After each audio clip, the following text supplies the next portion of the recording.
Thank you for downloading the BBQ Central Show. Maybe you're listening to this now because you missed the live version Tuesdays from 9 to 11 p.m. Eastern Standard Time. The BBQ Central Show is brought to you by these sponsors, which I am extremely grateful for. The BBQ Guru, makers of automatic temperature control devices.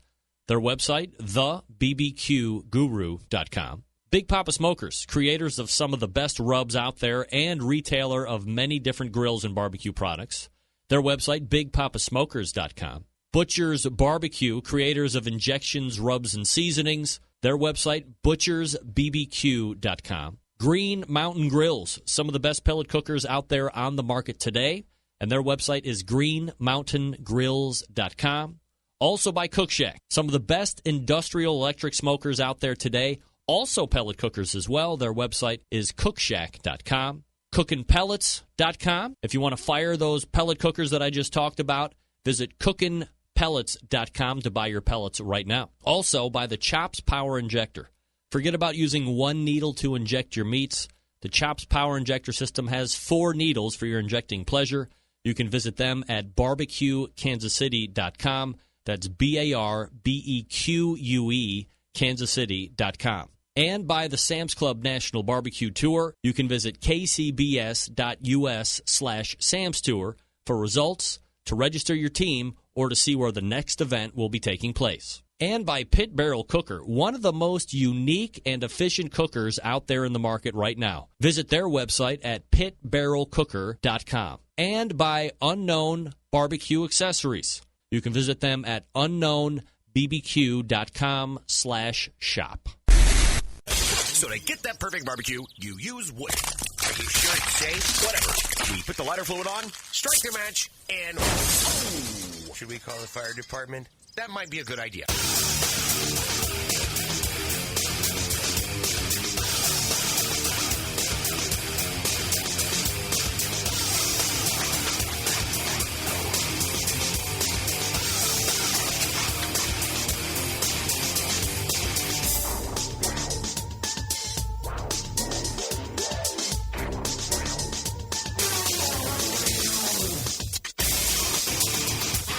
All right, good evening and welcome to the Really Big BBQ Central Show. This is the show that talks about all things important to the world of barbecue and grilling. Broadcasting live and direct from the Rock and Roll Hall of Fame city of Cleveland, Ohio. It is the barbecue capital of the North Coast. I'm your program host, Greg Rempe. Happy to have you aboard here on your Tuesday evening. If you want to jump in on the show tonight, more than happy to have you. It's a phone call, 216-220-0966. You can also email the show, Greg at thebbqcentralshow.com. Anything else you want to find out about the show can be found at the main website, The BBQ. Hey, this is Helen Paradise from SoCal, and you are listening to the BBQ Central Show. Thank you, Helen. Weird. Anything else you want to find out about the show can be found at the main website, thebbqcentralshow.com. And here's what's happening in case you didn't get the newsletter. Coming up in about 13 minutes, 12 minutes from now, usually the third Tuesday of the month, regularly scheduled guest, a BBQ Hall of Famer, multiple-time best-selling cookbook author to the tune of millions and millions of copies sold. Maybe tens of millions at this point. He is also a barbecue cooking class instructor and a TV show host. But most importantly, he's a friend of this show. You know him as Steven Raichlen. Turkey Talk coming up. 9:35.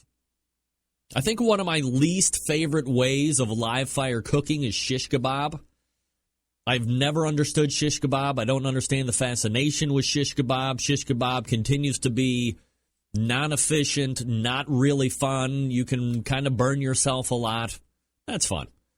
But other than that, I don't really know what the deal is with shish kebab. Well, my guest at 9:35 is going to impart his plea for his product that may or may not change your mind about barbecue and shish kebabbing. It's called the Un-Kabob, and Brad Markussen will be joining us.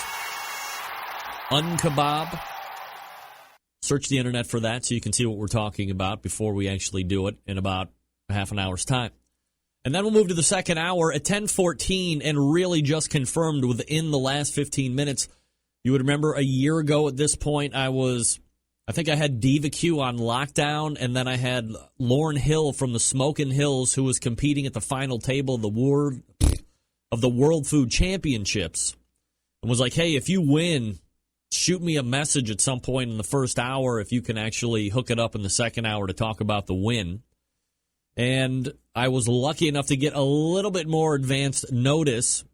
The guy that won barbecue at the World Food Championships and finished 4th overall literally hours ago, the pitmaster of Old Virginia Smoke, Luke Darnell, is confirmed.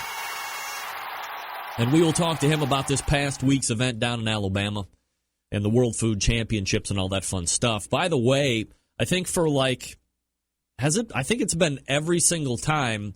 While it hasn't been barbecue being the competition or the event that takes over and above Grand Championship like it did last year, I think every other winner has some type of barbecue competition tie back.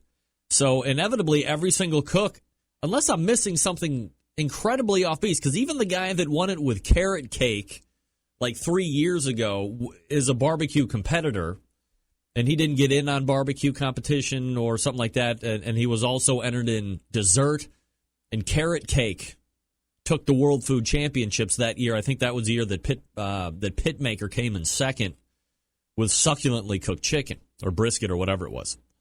So, again, unless I'm wildly mistaken, everybody that has ever won the World Food Championships overall final table has some tie back to the competition barbecue realm. This year, no different. Steak won it. It's 5 o'clock somewhere. Carrie Luke, barbecue competitor. So there you go. Luke Darnell, confirmed 10:14. And then helping me close the show tonight at 10:35, he is a barbecue pitmaster, but we're probably not going to be talking too much about that. Instead, we're going to be talking about one of my favorite food, if not my favorite food ever, pizza, and specifically his brand of pizza cooker or oven that you're going to want to be paying attention to in about an hour and 30 minutes from now. Brian Dodd from Whoos Smokin' is going to be talking about the Uuni Pizza Oven. Uuni. Well, I've confused myself now. UUNI. Uuni Pizza Oven. Check it out. Runs on pellets. It's going to be a fun conversation, especially if you don't have thousands of dollars. You know what I'm saying? All right, everybody, the show's live. Tell everybody to go to outdoorcookingchannel.com/watch-now to watch it via video stream if you want. You can also get it on Roku as well, or send everybody to my website, thebbqcentralshow.com, to listen to it. A number of you were emailing me over the course of the week going, hey, what the hell is going on with guests just dropping out with any notice? And yeah, let's start a task force to get to work on why this has been happening over the last handful of weeks. I get it, right? It's not good for you to tune in and not get what you are hoping for. It is not good for me to have to whip up a segment from scratch multiple weeks in a row. Once, and every once in a while, here or there, a well-placed, spaced out, but the next guest doesn't fall out for like 5 and 6 months. That's one thing. I'm pretty good making up a segment on the fly. Usually there's stuff that I don't get to in the show that kind of collects and backlogs, and it's topical regardless of when I actually get it out. But when it happens multiple weeks in a row, that backlog of filler information gets run through pretty right quick. So I would rather not have that happen multiple weeks in a row, just like you would not like to have that happen, especially last week. Kenji Lopez Alt, widely considered to be a food and cooking guru. So we're trying to reschedule him. We'll see how that goes. He's very busy, I understand. He forgot. Don't forget, last Tuesday was the election. Some people were actually wrapped up and involved with that. Kenji said that was ultimately his demise on why he just totally spaced out on the show, because he was too concerned with the election stuff. I think that's poppycock. forget the election crap. Somebody was going to win. There's no surprise. Somebody was going to win. There's two people running. Well, multiple people running. But somebody was going to win. There's no surprise there. You should show up for the show because you never know what's going to happen for that. And to that end, again, special thanks to Sterling Ball for just showing up out of nowhere last week. And I put him kind of in a bad spot. And he carried the segment right off the cuff like B-O-B-O. Insider reference. Some of you will get it. Certainly, we talked about some things that are kind of in his wheelhouse. But look, it's not easy to get cold called, jump on a show, and pull it off like that. And if you think it is, just call in for an impromptu interview and see how that goes. Many of you, it will not go so well. Some of you, you're well-spoken. You know how to think on your feet. You can riff. You can vamp. You got the vibe. You have the gift of gab, all this good stuff. The majority of us do not have that, so don't think that it was just easy for Sterling to pull off. You got to know what you're talking about. You got to know how to talk, and you got to be non-afraid to bring your opinions across to the general listening public, and that's hard for a lot of people to do as well. So it's tougher than you think, and he came up aces once again on the show, and it's certainly something from a host's perspective that I appreciate. And it wasn't necessarily to, sit there and lambaste people that seem to be unappreciative of the fact that they didn't get invited to his King of the Smoker Invitational tournament.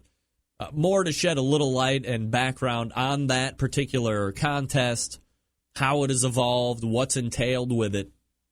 And then more importantly, to talk about some of the sponsors that really seem to be stepping up not only for him and his particular interests in competition barbecue, that being the Guinea Pig and King of the Smoker, but from a high-level sense as well. And that's what Smithfield is doing for him, so I wanted to make sure that he got some time bailing my rear end out of a segment to talk about the people that are important to him, right? Everybody talks about how barbecue's the next NASCAR, and when you talk to anybody NASCAR, they show up on time, they're professional, they mention all their sponsors. So there you go. All right, Steven Raichlen coming up out of the break.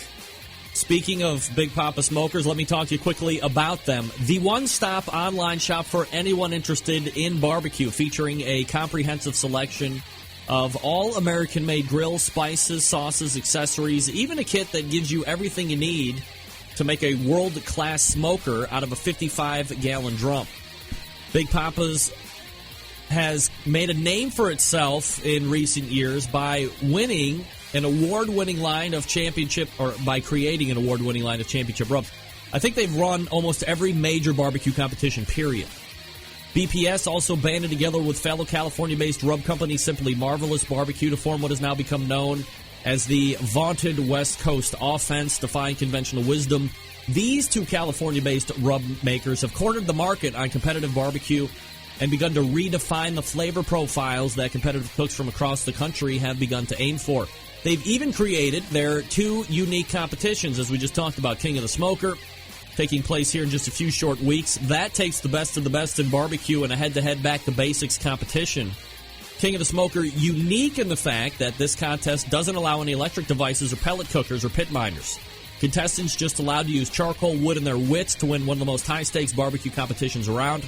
Then you have the Guinea Pig. That's a cost-controlled competition that helps bring in newcomers to competitive barbecue. Also features prize distribution all the way down to 10th place in each category and helps provide incentive to get new competitors into the world of barbecue and keep vets as well. Everybody wants to get paid.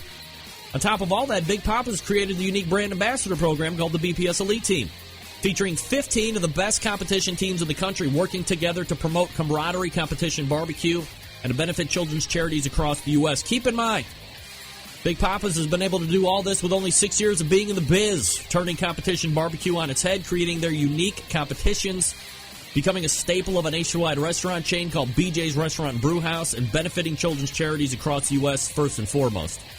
Just the beginning for Big Papa Smokers. Big news coming early next year as well, if all things go right. We'll have Sterling on to talk about that, assuming that it does, and I have no reason to believe that it won't. The website to go buy his stuff, amongst many other items that are retailed, BigPapaSmokers.com. That's BigPapaSmokers.com. We will be back with Steven Raichlen right after that to get you ready for Thanksgiving and talk about some other things. You're listening and watching the Barbecue Central Show right here on the Barbecue Central Radio Networks. Stick around. We'll be right back.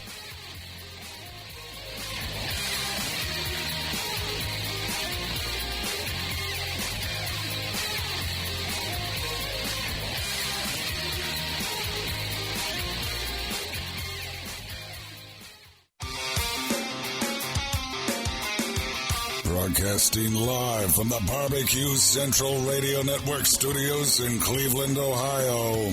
You're listening to the Barbecue Central Radio Show. Once again, here's your host, Greg Rempe.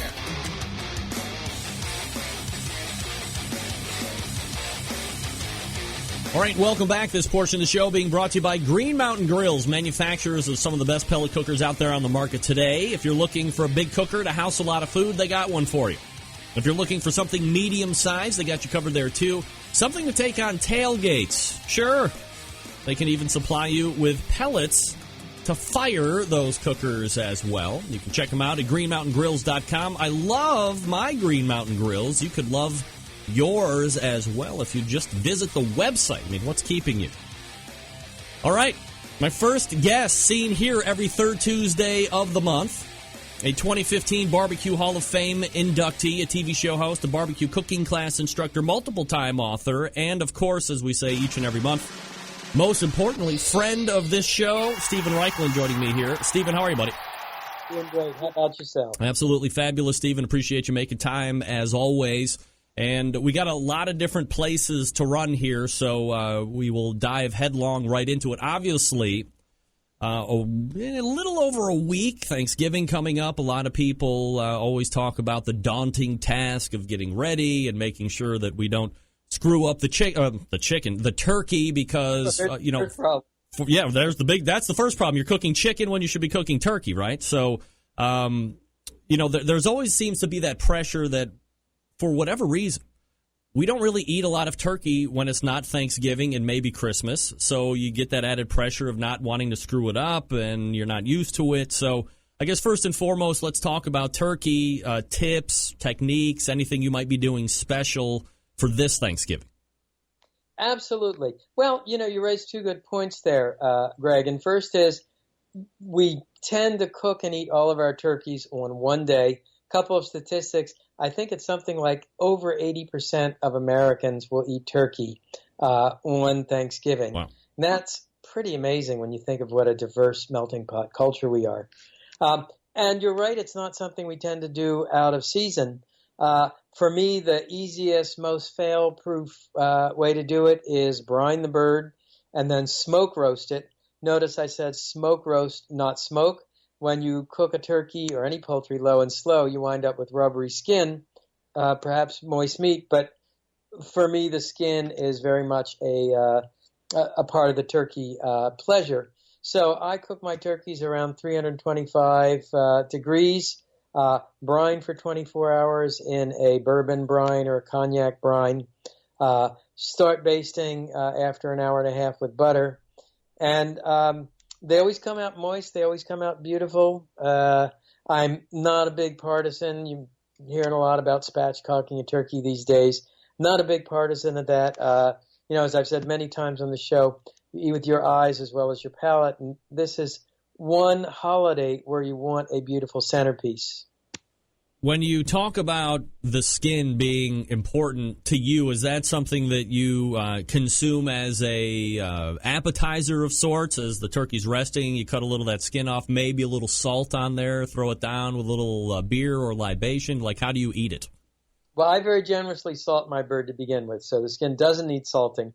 I have a devil and an angel on my shoulder, right? And the angel says, save the skin for everybody, make sure everybody gets a little. The devil wants to just go, rip it off, take that as my prerogative before the turkey gets to anybody else.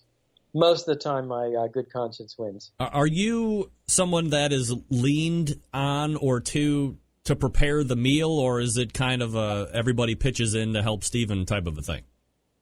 Well, in recent years, my daughter has sort of taken over hosting Thanksgiving, but I do the turkeys.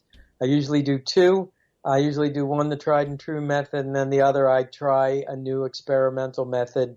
A couple of years ago, it was spit roasting, which gives you a fantastic turkey. This year, what I'm going to be doing with one of them is worming my hand underneath the skin, separating it from the body of the turkey, and putting herb butter under the skin, which is an absolutely fantastic way to cook a turkey.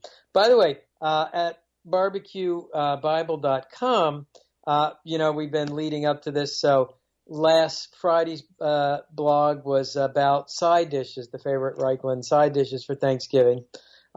Today's blog is on a turchetta, which is sort of how you would say Thanksgiving in Italian. It's a turkey breast that is boned out and stuffed with a paste of sage, rosemary, orange peel, fennel, salt, lots of salt, tied back together and roasted in a roll and cut. And sort of ostensibly, if you have a small group and you don't want to cook a whole turkey, it's a great dish. I mean, in fact, even when it's a small group at my house, it's always a whole bird because I love the ceremony of a whole bird. I'm seeing some of this in the chat room, and I wanted to get your take on it as well, Steven. If you're going to have a collective of people, do you subscribe to multiple smaller birds or one big-ass bird for extra awe and presentation? I personally cook a couple of smaller birds rather than one big bird. First of all, I think it's more tender. Second of all, I think it's easier to control the cooking. Third of all, if you're a guy who's always trying new stuff and experimenting like I am, it's I think last year, a couple of years ago, I cooked three turkeys, did them all different ways. One of them was an heirloom turkey that the way it would have looked 100 years ago, with a breast that was not grotesquely inflated, but more in proportion to the rest of the animal. Great flavor. That's me. In the end, turkey is kind of bland if you aren't helping it along in the flavor ways of the world. What are the best ways for you to kind of help bring about an extra flavor or an extra oomph on the palate when you're consuming? Well, to be honest with you, I don't know that I agree with that statement. I think turkey is very flavorful. It's a flavor I love. I don't think turkey needs a lot of work.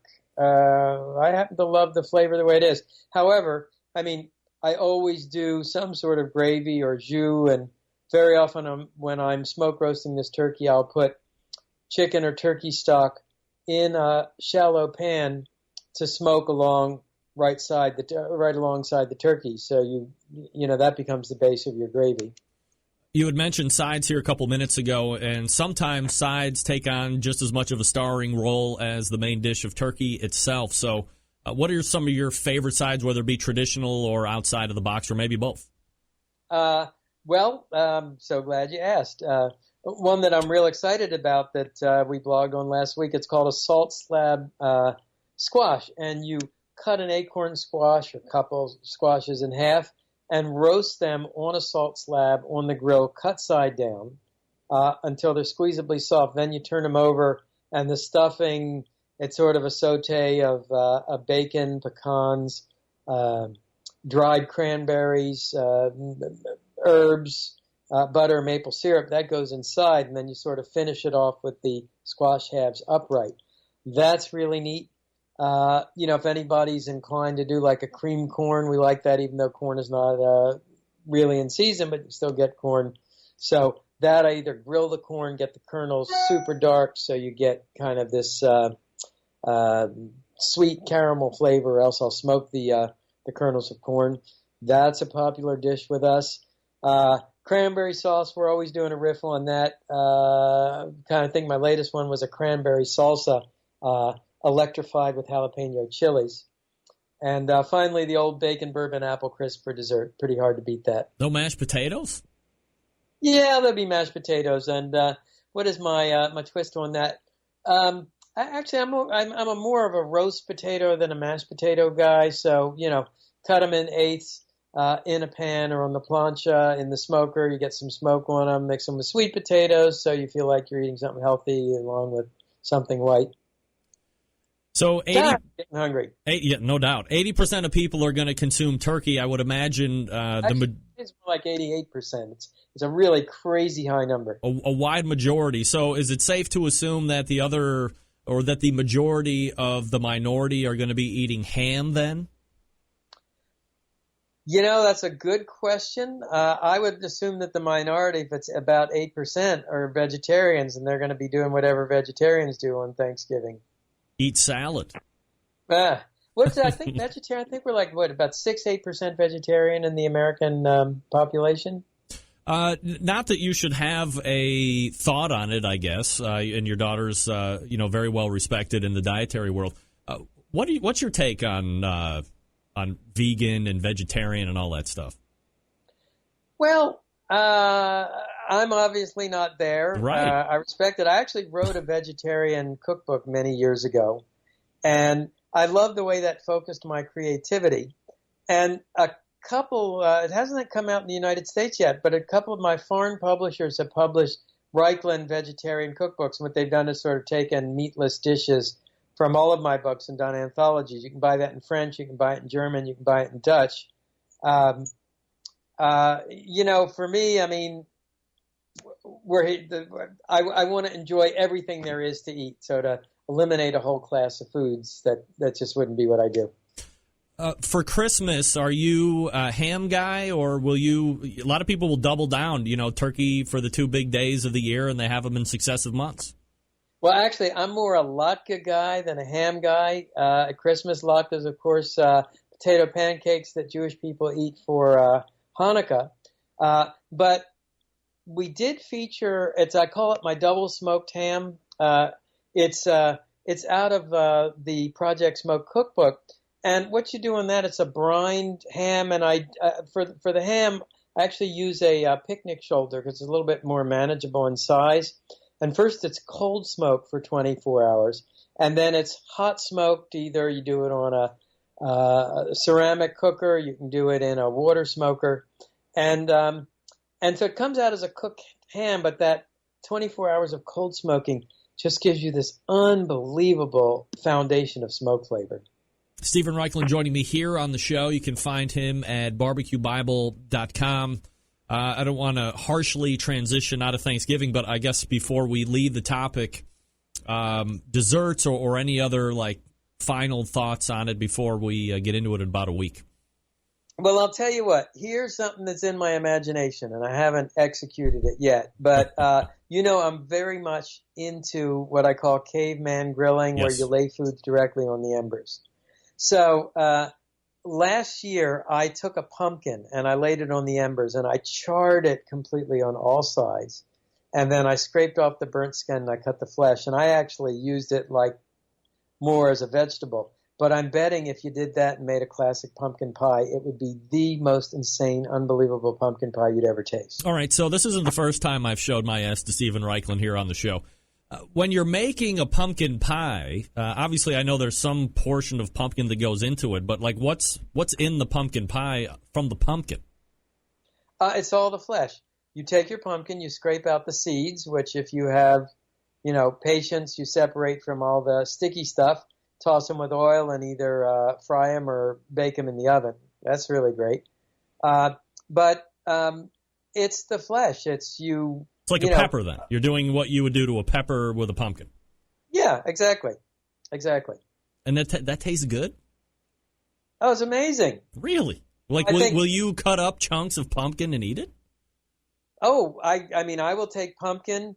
I'll brush it with oil, salt, and pepper. I'll direct grill it. I'll indirect grill it. I'll baste it with maple syrup. Wow. Dip it in maple sugar and roast it. Think of pumpkin as it's like an orange acorn squash. I'm completely blown. Just when I think I've known Steven Raichlen for years, he says something that completely washes over me that we gotta get together sometime. I gotta indoctrinate you. The more and more we talk, I think I'm too embarrassed to actually hang out with you in person. We just cut them up and stick candles in them for 2 or 3 days for Halloween and that's it. I've never thought about like eating it. That seems to be a little bit more environmentally sound as well. But remember, historically, I mean, Wow. pumpkins were one of the New World foods, and in the 17th, 18th, and 19th century, they were used. People made pumpkin butter, like an apple butter. People made pumpkin beer. I bet people in the fall they ate stewed pumpkin, roasted pumpkin, until they could barely stand the sight of it. Steven Raichlen joining me here on the show. All right, so there's your Thanksgiving dose for the month of November. Let me ask you a question. There seems to be, so we all know about how popular bacon has been, and I thought it was going to ride about a year of popularity. That year has turned into 6 or 7 years of crazy popularity. But now I see a trend of pork belly coming into any and all markets, from the highest end restaurants literally to Arby's. Why do you think this is taking off? What's the deal? Well, I think first of all, because it's cheap. And it costs a heck of a lot less than a pork shoulder or pork chop or pork loin. And second of all, I mean, the way things work in America is that fine dining chefs will sort of introduce a meat. Think of the short rib, right? The beef short rib, which is everywhere now. It's completely ubiquitous. Yep. But chefs start it. In our case, I think there's so much interest in Korean barbecue, and grilled pork belly is definitely a Korean thing. Interestingly, they don't smoke it or slow roast it. They actually cut it in slices and grill it over a high heat. And then it gradually, it trickles down to sort of mid-range restaurants and then, fast food joints. Think of the slider, too. Sliders used to be very exclusive, And, the slider started at White Castle, right? But it used to be sort of high-end restaurants would do lobster sliders and Wagyu beef sliders, and now those are everywhere too. Will you get a Arby's pork belly sandwich just to see what it's like, or will you not lower to a certain point? Well, I'm not a fast food guy, and I don't mean to sound like a snob. It's just not part of my world, not something I do. So I would not do that. Talk to me about... I'll be honest with you. Yeah. I still have not forgiven Arby's. You're too young to remember, but there was a time when Arby's actually made its roast beef with real roast beef. Really? And when I was a teenager, I used to eat those things like crazy, and they had sesame seeds on the bun. And then at some point in my late teenage years, they switched to this extruded roast beef-like product that they serve now, and that was it. Lost Steven Raichlen for life. Wow. Right. Talk to me in the remaining time about season 2 of Project Smoke. What you were getting feedback-wise from the people at the network, and then also, I guess, from a host standpoint, when you're walking around town and people stop and talk to you, what kind of a feedback are you getting from the actual viewing audience? Getting terrific feedback. I love it. I've been traveling a lot lately. I travel a lot all the time, and people stop me in airports.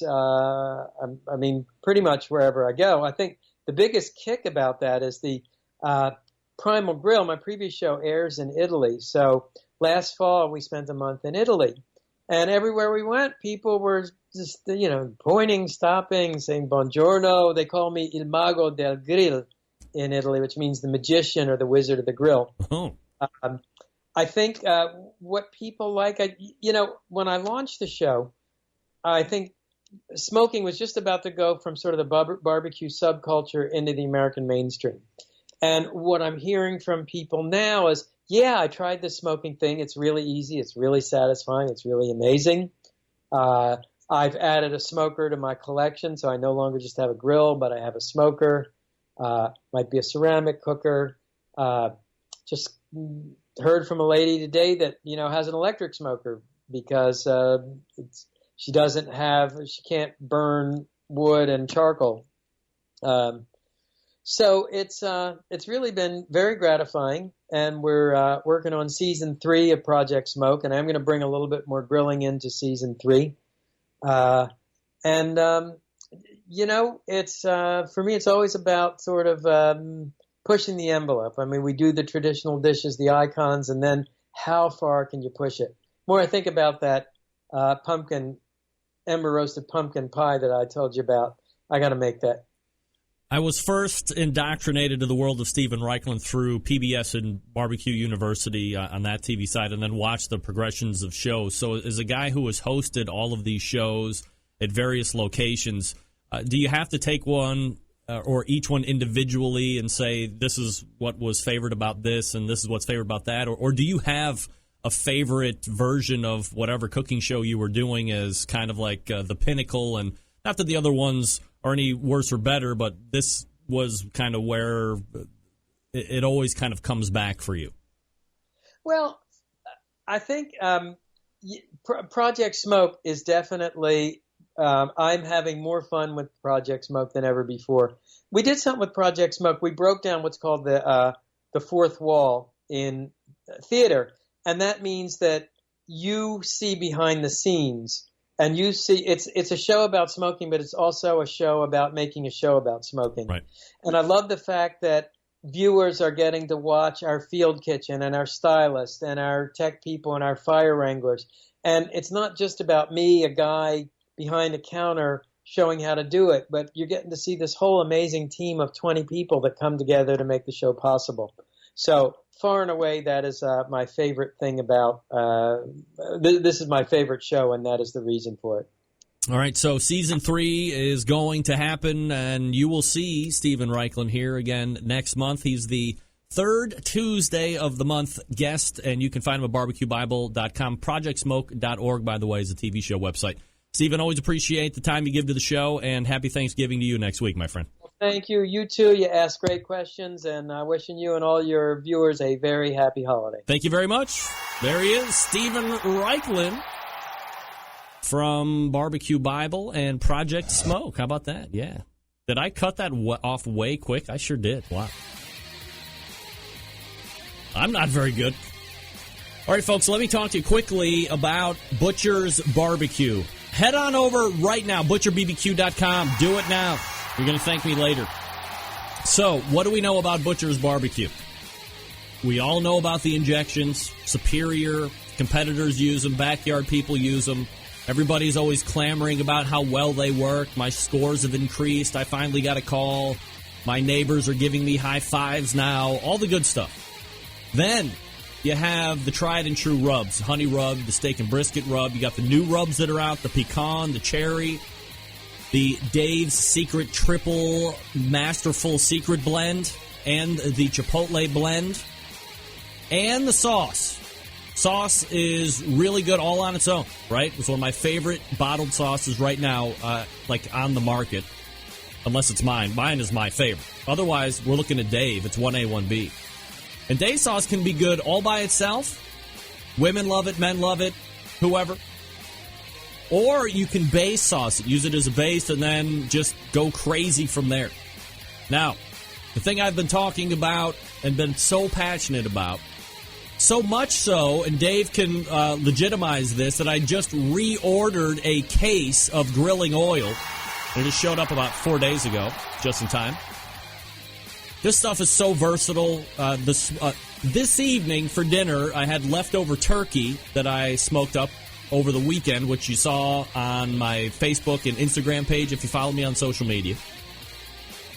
I drop a little grilling oil in the pan. I cut up thinly turkey breast slices, and then I fry them up real quick, and then I kind of make a wheat bread turkey melt.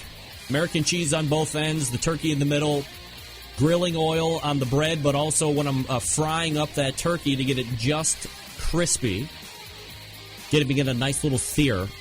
And then putting it in my mouth. It's delicious. But I use it when I'm making eggs. I use it when I'm going to make French toast. Anytime I need some type of butter. In the morning, I make my daughter pasta noodles for lunch, okay?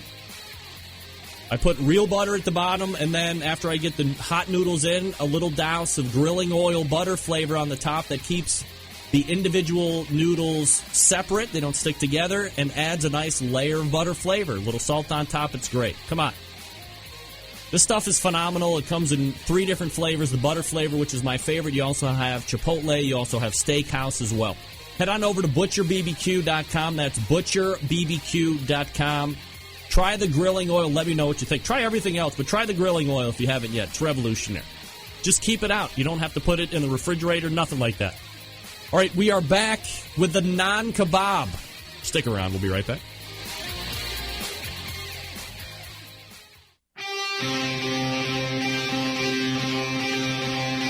Get in the smoke. Call 877-448-0433 to get on the air.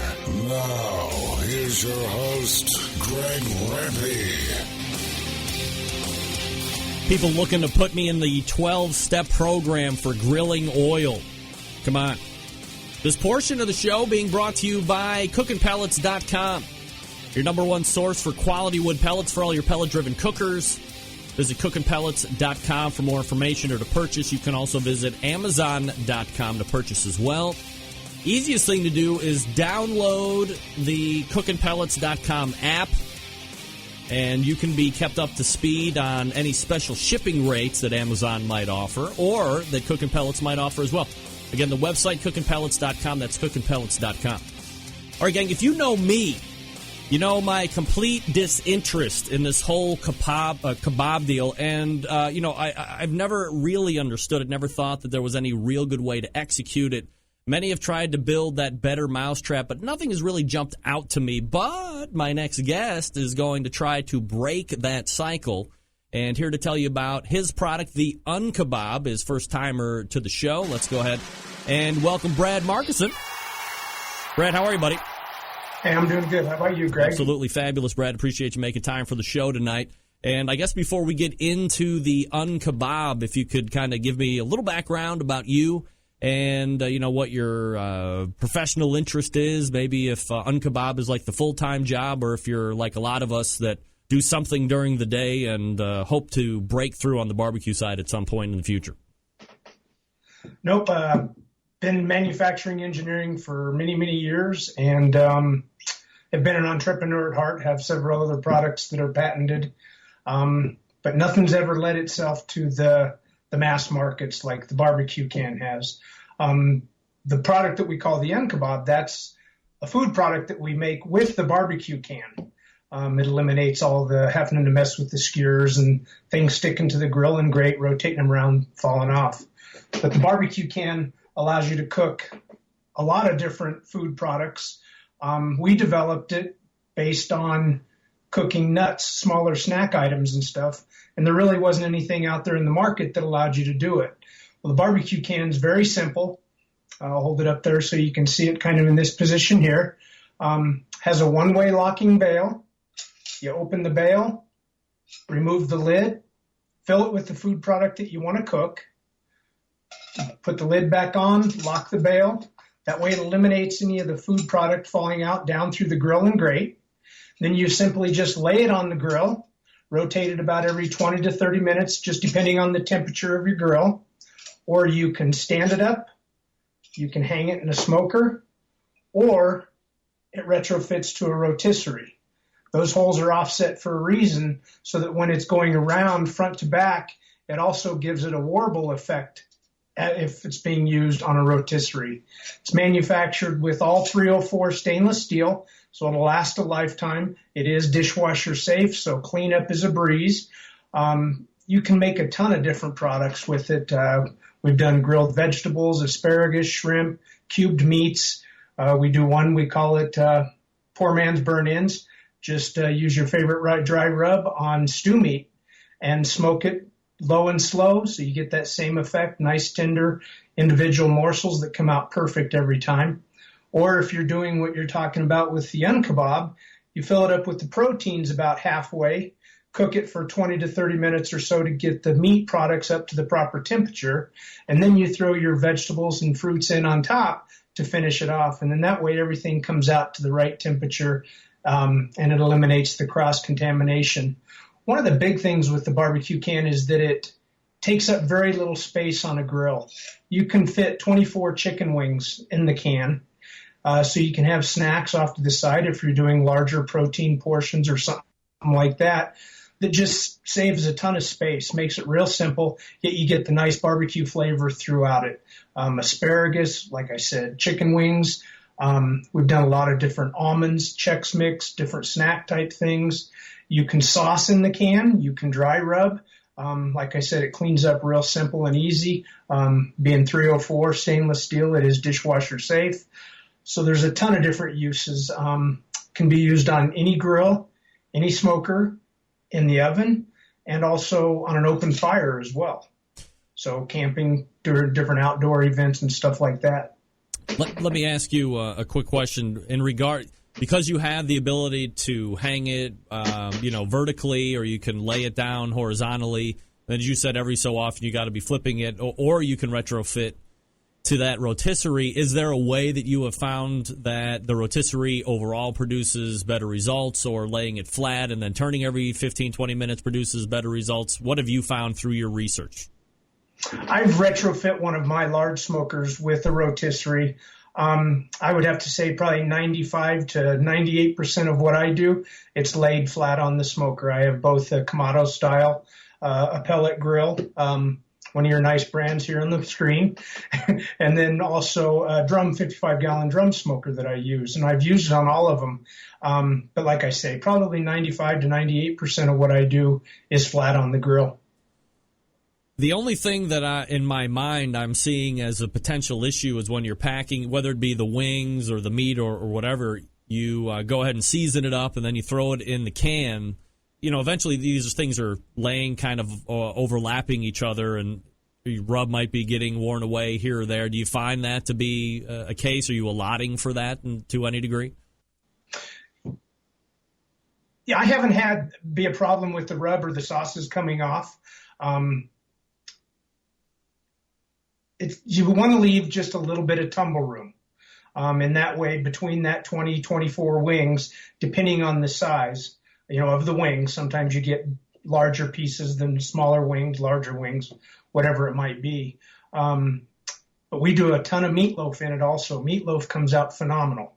Meatloaf? And you can pretty much stuff it full, because when meatloaf cooks, of course, it restricts down and shrinks. So does the meatloaf end up tumbling into the can? No, not so much. The meatloaf doesn't. It's using it more like it's in a pan, but it doesn't sit in all the fat and ugly stuff that normally is in a meatloaf when you're cooking in a pan. So it comes out with that nice bark all the way around, and it gets a beautiful smoke ring on it if you're smoking. And obviously very easy to temp on it because you have all those holes in the can. Yep, exactly. The other thing that I thought of when you held it up, I was like, man, you could jam that thing full of wood pellets and have one of the biggest cold smoking arsenals known to man. Has that ever been used before? By all means. I do it all the time. Wow. And thanks for asking about that, because not only can you use the large one for that, but we're also coming out with and be launching it next month. That's exactly what that is. Oh, specifically made for smoking then? For smoking, yes. Wow. And the nice thing with that is it generates with the perfed holes, and the hole, you get airflow from all directions around it. And having a little bit larger hole diameter, these are 3/16, you get a lot of airflow, so you get a lot of smoke generation out of it. Yet you can still truly cold smoke with it as well. Brad Markussen joining me here on the show. We're talking about the Un-Kabob and his line of grilling and barbecue cans, all about BBQ. That's QUE. All About BBQ is the website if you want to check it out. How often are these, or how many versions are you going through when you think, okay, this is what we want to bring to market? How many prototypes, or what kind of a time frame do you look at from conception to actually getting it to market? I have probably about a year in the market right now. I would say probably about 6 to 9 months in the development process of it, and then getting it through the patent process. We're not all the way through it, but all the patents are applied for. That's been going on for about the last 6 months. Brett, and we were under a provisional patent for the first year. Brett, I talked to a lot of folks that are bringing their ideas to market, and they spend a lot of time. Obviously, there's a lot of money involved when you're talking about patenting things because you want to protect yourself make sure that you can go after somebody that might be making a Me Too product when they didn't have the idea in the first place. Mm-hmm. Do you find that maybe there was nothing like this at all, and then all of a sudden you're bringing it to market and you find a lot of copycats just kind of throwing it up against the wall and seeing what sticks? Not yet, I haven't.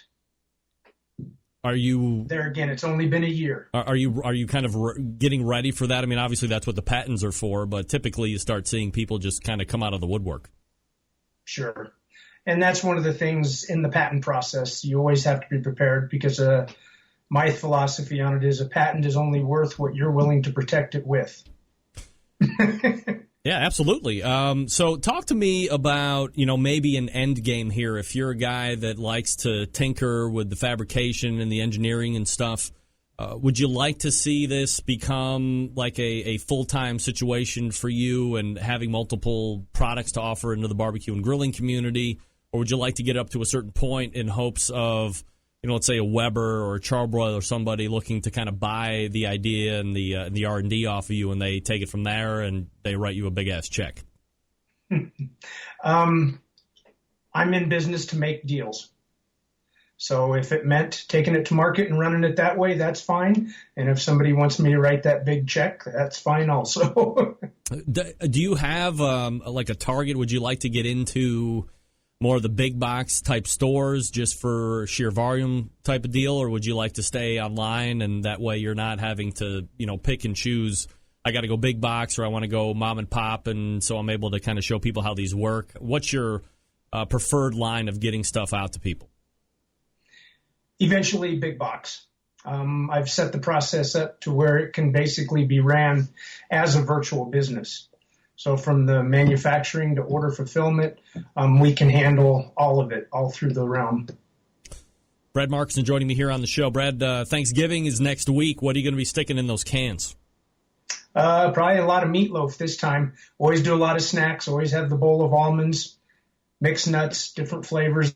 Come out great, smoked up. Are you a coffee roaster guy? I have before, but I have not used this for roasting coffee. Typically, roasting coffee takes a little bit higher RPM revolution-wise, so it's a little bit different rotisserie system than a normal rotisserie would do. All right. In regards to products that you're offering now, obviously you said that smoking can was going to be coming out here shortly, but what other various sizes do you have for people to consume? I've done this one here, like I say, that's 9.5 by 4.5 inches in diameter. So you can do between 3 and 5 pounds of asparagus. It'll fit about a 3 to 4 pound meatloaf in it. You can do the 24 chicken wings. So there's a lot of variance there. I have done a commissary version, which is 8.5 inches in diameter by 14 inches tall. For a lot of your big barbecue houses that do a lot of wings and stuff like that, it really minimizes their sous chef and prep time of rolling and turning wings on a grill or however they're doing it in that fashion. But taking it to market, it's going to be these two sizes right now. All right, you can check out the website All About BB and then Q, Q-U-E, All About BBQ. And if you're interested, go ahead and pick yourself up some. Brad, really appreciate you coming on tonight and talking about the Un-Kabob, and I wish you a happy Thanksgiving next week when you get to it. Hey, I appreciate it a bunch, Craig, and I also wanted to mention that we've got a big campaign fundraiser push going on right now on Indiegogo, and you can search that up on Indiegogo under the BBQ can, and there's some great specials for the holidays and stuff. All right. They're available to ship. Make a great Christmas present. Sounds good. Appreciate the time. Hey, thank you, Greg. I appreciate the opportunity. You got and I'll get one of these in the mail to you. All right, thank you. Appreciate that. I bet you, sir. There he is, Brad Markussen from the Barbecue Can. All About BBQ, that's Q-U-E, allaboutbbq.com. And it would appear that I'm going to be getting a can. Look at me. It's Christmas in November. Yeah, is $120 a lot? I don't know. For as much as I continue to probably disappoint Steven Raichlen with my limited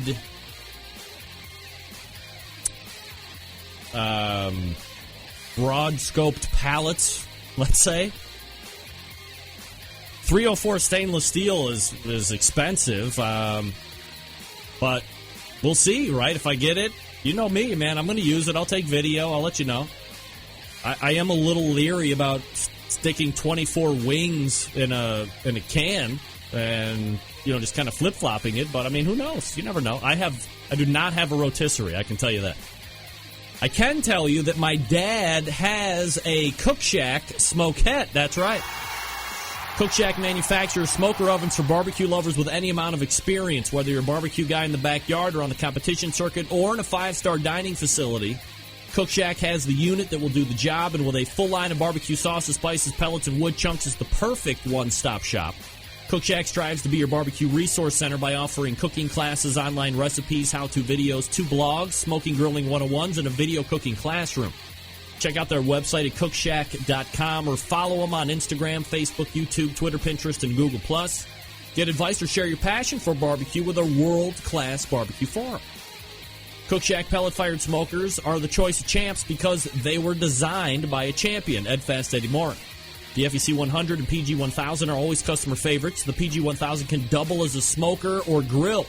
Low and slow, hot and fast, the pellet grill line gives you the most bang for your buck. Cook Shack residential electric smokers, as I just mentioned, are the #1 smoker in the industry. High quality means high durability and versatility. Anything you can cook on an oven, you can make in a Cook Shack, bottom line. Passion and dedication. That's right, passion and dedication drives Cook Shack's manufacturing, with quality always being at the forefront. Get the best in barbecue since 1962. Call 800-423-0698. That's 800-423-0698. Or visit the website. I just mentioned it before, cookshack.com. COOKSHACK, cookshack.com. Matt, I might love to roast. We'll see. I like Hatch chilies as well. Now I just got to get a rotisserie. I can get one. They make one for my Weber Genesis. That thing might get relegated to being a rotisserie unit now. Who knows? All right, we're back to wrap up the first hour right after this. Stick around. Be right back.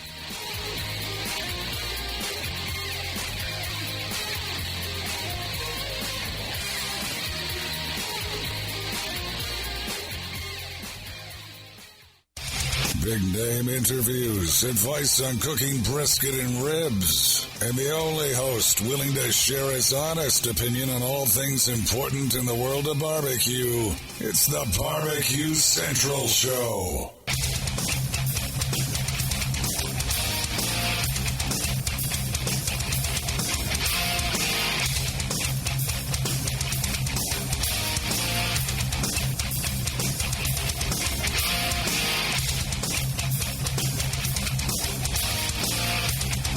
All right, welcome back. 216-220-0966. Greg at thebbqcentralshow.com. Thanks again to Brad Markussen for joining me last segment. All about BBQ, QUE. John Dawson says, when I was a kid, my grandfather cooked chicken legs in one of these, and they were awesome. What is it? It's like a twirly basket. This one seems more open than the barbecue can. Similar idea, though, right? That wire basket. It's pretty cool.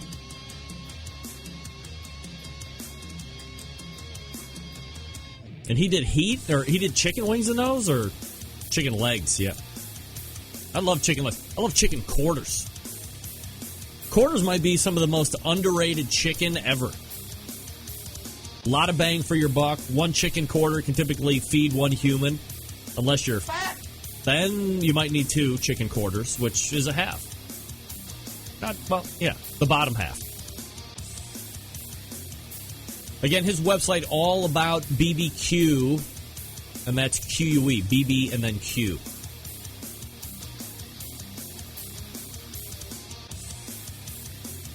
Well, I'm very excited. Get a barbecue basket. Maybe I'll take that barbecue basket and put it over the art flame and give the haters more ammo to hate. That's what I'm feeling.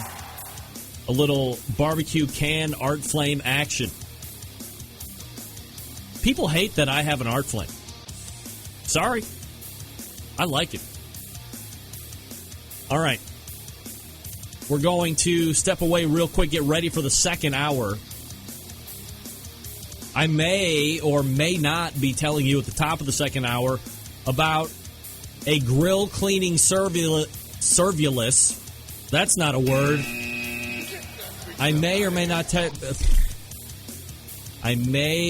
not be telling you about a grill cleaning service. Immaculate Grill. We'll see about that. Showing that the world is ultimately more lazy than we ever thought possible. And who thought about that after last election? And by last election, I mean Tuesday. Lazy. Wow. We might cover that too. We'll get you some World Food Championships results. That's done. I'm ready. You ready? I might be hooking up an interview with one of the youngest barbecue competitors ever currently on the circuit. 18 years old. He's competing. Why is he competing? He's 18. He should be on his phone, looking at porno. That's what 18-year-olds do nowadays. I don't have it confirmed yet, but that's going to be in December. All right. We're going to step away here, and we'll be back in about 1 minute. We'll get into the second hour. You're listening and watching the Barbecue Central show right here on the Barbecue Central Networks. Stick around. We'll be right back.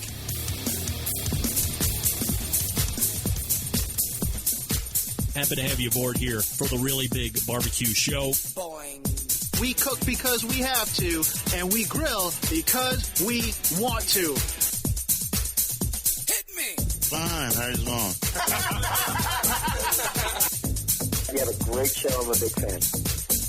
Boing. So what seems to be the problem here? This man looks like he's dead, and he's in the crackle. Hi, I'm Johnny Dam, host of the Damage Report radio show. When I'm not falling in love with the First Amendment all over again, I like to sit back, relax, and rub my meat to the Barbecue Central show. And now your host, Greg Rempe. Go, Greg. Yeah, rub that meat. Hi. I ran out of water. I had to run upstairs. Get that big stuff out of here. Sorry. I didn't have the extra water bottle laying by my side where I can just refresh it right there in between first and second hour. Egads, dead air. Oh, that's the worst. Sorry, very unprofessional. Still to come on the show tonight is Luke Darnell from Old Virginia Smoke. We're going to be talking about this very World Food Championships that has taken place over the last week. And then at 10:35, Brian Dodd from Whoos BBQ and Uuni Pizza Ovens. UNNI Pizza or UNNI.net, I think, one of those things. Matt Boer is writing in on Instant Chat. I drove my little organic store that was advertising young suckling pigs for Thanksgiving. I'm scared to see what they want for one. I drove my little.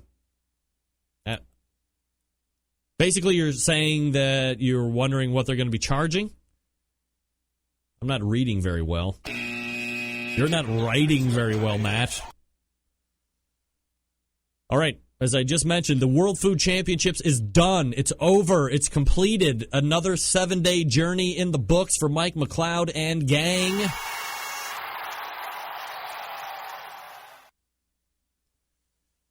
I'm here to report that last week, as you would recall, I pimped the Cowboy Charcoal Fire and Ice Contest. Our very own Centralite Sylvie Curry took second place overall. Boom! Look at you, Sylvie. So congratulations to her for a job well done. Also, congrats to Jana Todisco, or Todisco, depending on how you say it, from Amazy Q on winning it all. And I'm actually hoping to get Jana Todisco on the show next week. So working on that, I got some contact from the corporate folks over at Cowboy Charcoal. and they said that this is what we had going on. I'm like, oh, yeah, man, I've pimped it for the last 2 weeks, the Fire and Ice Challenge, all that good stuff, all women, 10 women. And my girl Sylvie Curry was on the show, or we talked about her on the show last week, and I know she took second place, so you don't need to tell me. I knew it. Good job for Sylvie. Way to go. You did it. I think she got jewelry, too. Sylvie, you in tonight? You get jewelry? Here's your World Food Championships results. Final table. 9 people make it to the final table this year. Steak, seafood, chili, barbecue, dessert, recipe, sandwich, burger, and bacon. Those are your categories that make it in. 91, a score of 91 on the EAT methodology takes the winner. 90.75, so just a quarter of a point separates 1 and 2. Almost 20 points separate, well, okay, not almost 20, but 14 points separate 1 and 8 and 9. 8 and 9 tied. Coming in 9th place, bacon. Uh-oh, falling out of favor. Maybe finally bacon is on its way down. Oh, no. Say it ain't so, Joe. Burger, 8th. Sandwich, 7th. Recipe, 6th. Maybe I should be giving you names. Let me start again. 9th place. 9th place. Hello. 9th place. Cuisine with Colleen, bacon. The Burger Dive burger. Sweet M's, 7th place. Mary Kay Lang with sandwich. Anthony Serrano with recipe. Sisters Honeys is Yvette Ramen. That was dessert. Old Virginia Smoke. Luke Darnell comes in barbecue in 4th place. In 5th place was chili. Liz Kratz. 2nd place, seafood. James Aptekin. And winning it all, as it should, right? Steak. Karen Luke. Way to go, Carrie. It's 5 o'clock somewhere, and that's why I want to sit here and tell you that once again, if you don't know who Carrie Luke is, barbecue competitor, supreme.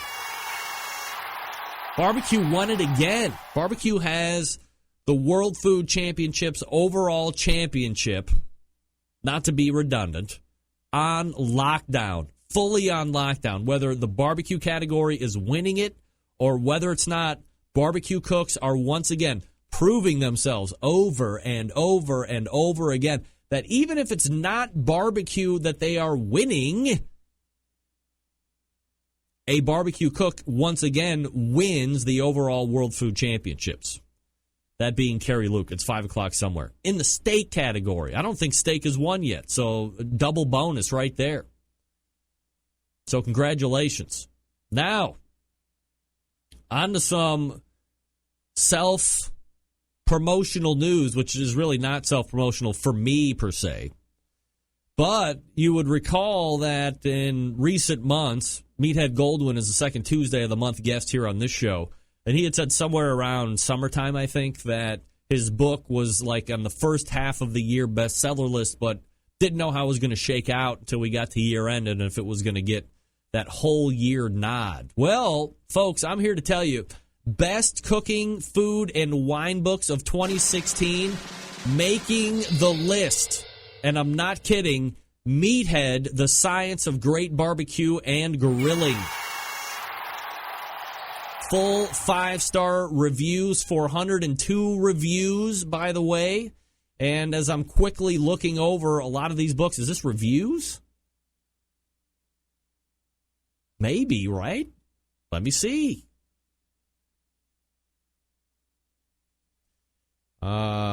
Total of, I'm just clicking on any random book here. Yeah, 134 reviews. Here's one from Anthony Bourdain, 51 reviews. Gina Homalaka, 221 reviews. Vivian Howard, 134 reviews. These are some big-name people. Alton Brown, you ever heard of him? 110 reviews. Also, 4.5 stars. Geez, that's not good. Meathead Goldwyn, 402 reviews, 5 full stars. Look at you. Mario Batali, far behind Meathead, with a full 4-star rating, 1 full star less than Meathead, and roughly 400 less reviews. Who's the Meathead now, bitch? You know what I'm saying? Come on, Meathead, look at you. In the number 1 ranked spot, and I don't know if it's number 1 or if she's just listed first, we've had passionate, intimate discussions about Food Network and who would you marry on the Food Network, and a lot of you pervs are all about that fathead Giada De Laurentiis. And I have always maintained that if it came right down to it, if I had to marry and live with one of those women on the Food Network, hands down, for me, it's Ina Garten. She's listed first on the thing, cooking for Jeffrey. It should be cooking for Gregory. A Barefoot Contessa cookbook. She's on with Meathead, best cooking food and wine books of 2016. Congratulations to show friend Meathead Goldwyn. And I don't care. Giada has a really out of proportion big head for her body, and I love Ina Garten. Book it. Ina, you're welcome on the show anytime. I would love to have a cup of coffee with you in the Hamptons sometime. I'll reach out. I love Ina. You telling me you wouldn't marry her? You're telling me that? Come on, man. All right, let me talk to you quickly about the longest-running sponsor of the show, located in Warminster, Pennsylvania, the Barbecue Guru. Gang, if you've been thinking about pulling the trigger on an automatic temperature control device, this is the one. They started it all. They are the creators of this technology. Why are you going to buy from anybody else? I don't know. If you're a busy working pro like me, or perhaps you're constantly on the run with kids, doing errands, and quite frankly, you just don't have that time to sit around and tend to pit temperatures, I get it. The Barbecue Guru continues to monitor those pit temperatures after you throw on your pork butt or brisket or slabs of ribs or all of that stuff. You just get what you need done. The Guru's got your back. You got the CyberQ Wi-Fi model. If you like all smart devices hooking it up, you can monitor internal temperatures of meat. You can monitor your temperature of your pit. If you're cooking too fast, if you're cooking too slow, you can ramp up and down right from a smartphone or a tablet or a netbook or a tablet. Did I say tablet? A tablet. Or if you just need like cruise control for the pit, a lot less expensive too, about $130. You can get the Party Q self-contained package. It runs on AA batteries. It can go from kettle-style cookers, the bullet-style cookers, the ceramic-style cookers. So easy to use. Set the temperature, and it's off and running. Not internal temperatures of meat, just your pit temperature. Maybe that's all you need. Guru's got your back. If you're in the market for a cooker, Onyx Oven continues to be a fan favorite, doing very well on the competition circuit and in the backyards. You know it's going to accommodate those Barbecue Guru temperature control devices seamlessly. Do yourself a favor. Head on over to the website, thebbqguru.com, or if you have questions, call them, 800-288-GURU. So make sure you're outfitted with exactly what you need to get you up and running right out of the box. 800-288-GURU or thebbqguru.com. We're back with Luke Darnell, Old Virginia Smoke, right after this. Stick around.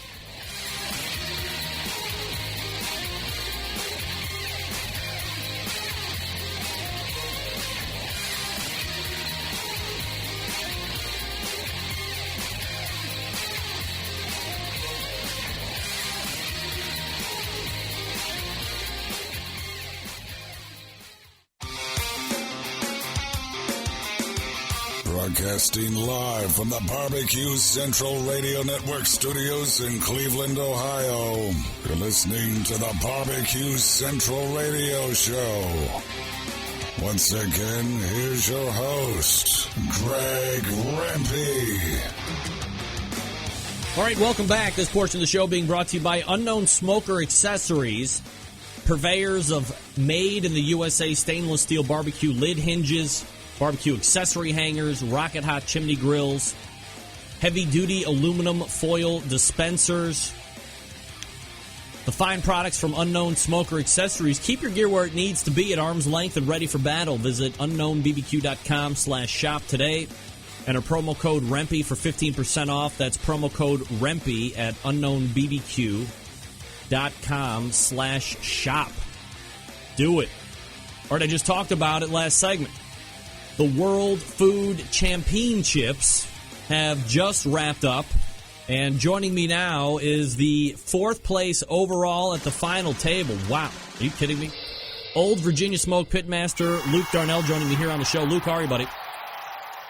I'm great. How are you? Absolutely fabulous, Luke. So is it like an incredible inconvenience to be pulled out of whatever festivities are going on to be on the righteous Barbecue Central show, or what? You know what? It's an incredible honor. I will tell you that I am slightly inebriated. Hey, so. You know what? That makes for a good show. Last time I checked.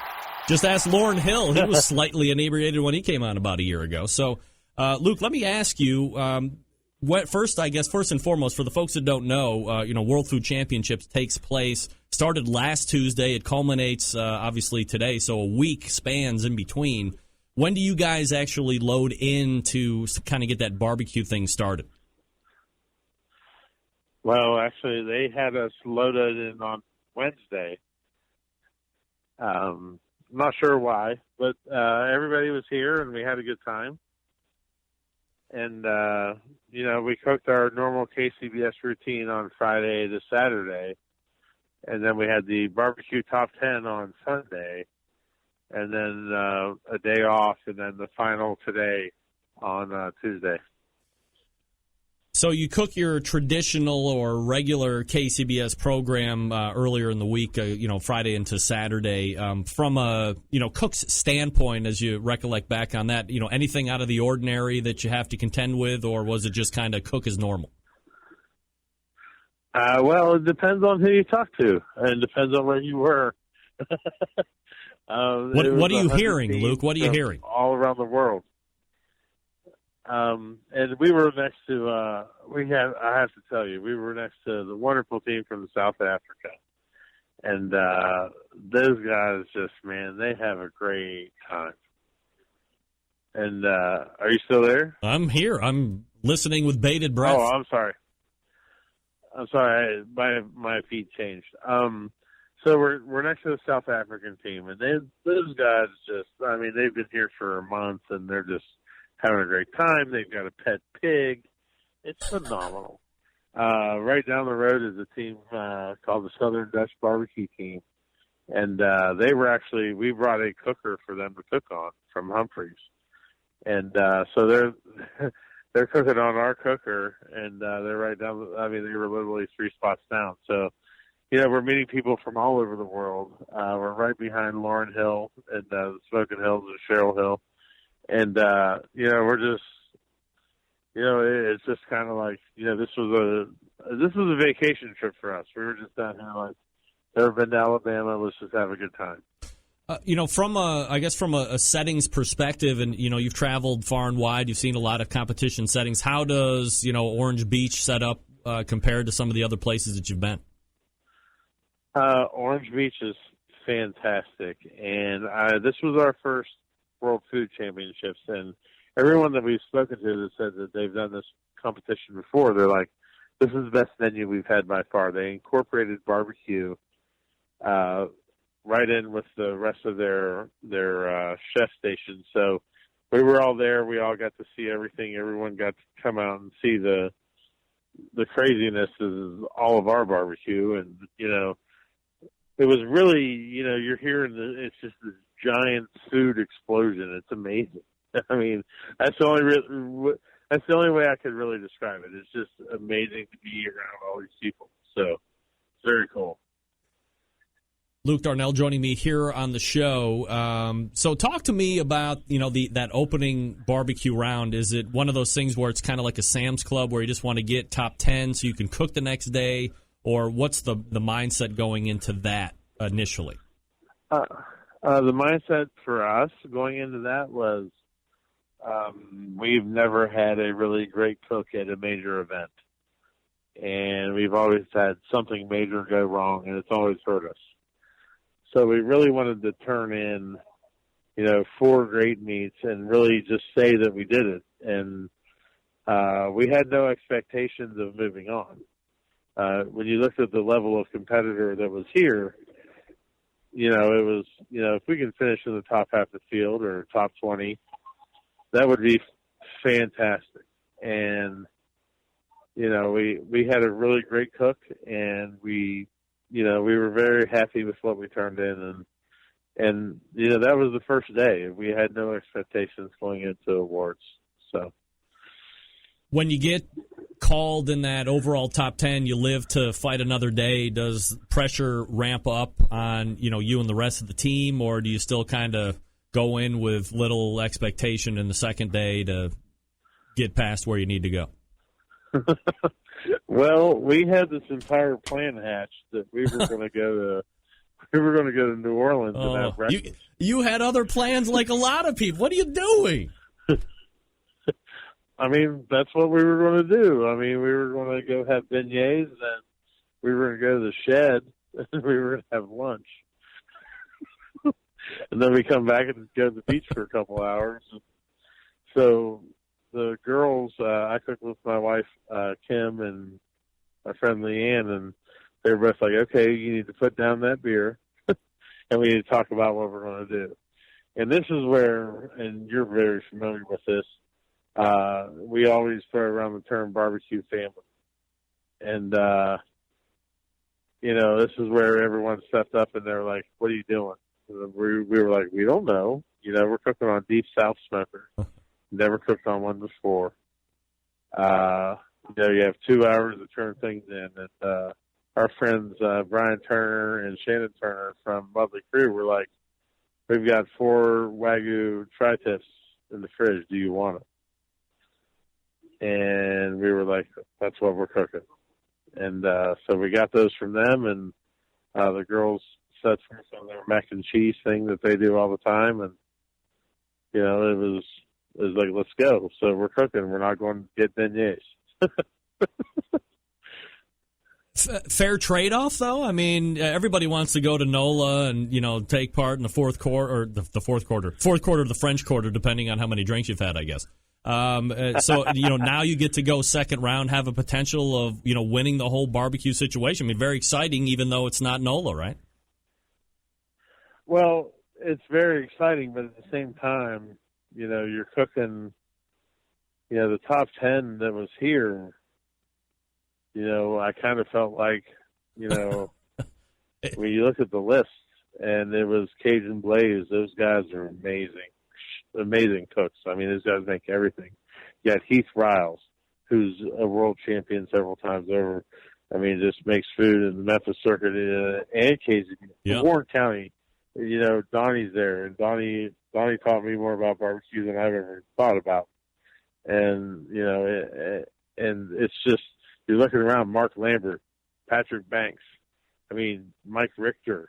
These guys it's a barbecue Mount Rushmore. And, and we don't have a plan, man. We're going to get donuts. So it's kind of like, okay, now it's, and we're 7th, we're 7 points behind, and, we're like, this is going to be cool. And, but at the same time, the biggest problem is both of the girls have flights at like 6 o'clock, 7 o'clock on Sunday night. So they have to turn in and leave. So that was hard. So talk to me about tri-tip, Wagyu tri-tip, how you cook it, and I guess perhaps even more importantly, how are you picking out what you're turning in? Oh, man, you're going to love this story. So we were told that all the Deep South, so everyone had to cook on Deep South, Smoker, and Cowboy lump. And we were told that they would all be at 200 degrees. And when we got there, then we can do whatever we want to on the Barbecue Guru. And so we're looking at the cooker when we get there. And the Guru says 200 degrees, but the dial says 400 degrees. Oh. So we started thinking about it, and I'm like, And I went up to Randall, and I was like, who was cooking on this earlier? He's like, European teams. I'm like, dude, these things are set on Celsius. So everything was just Johnny Blaze at 400.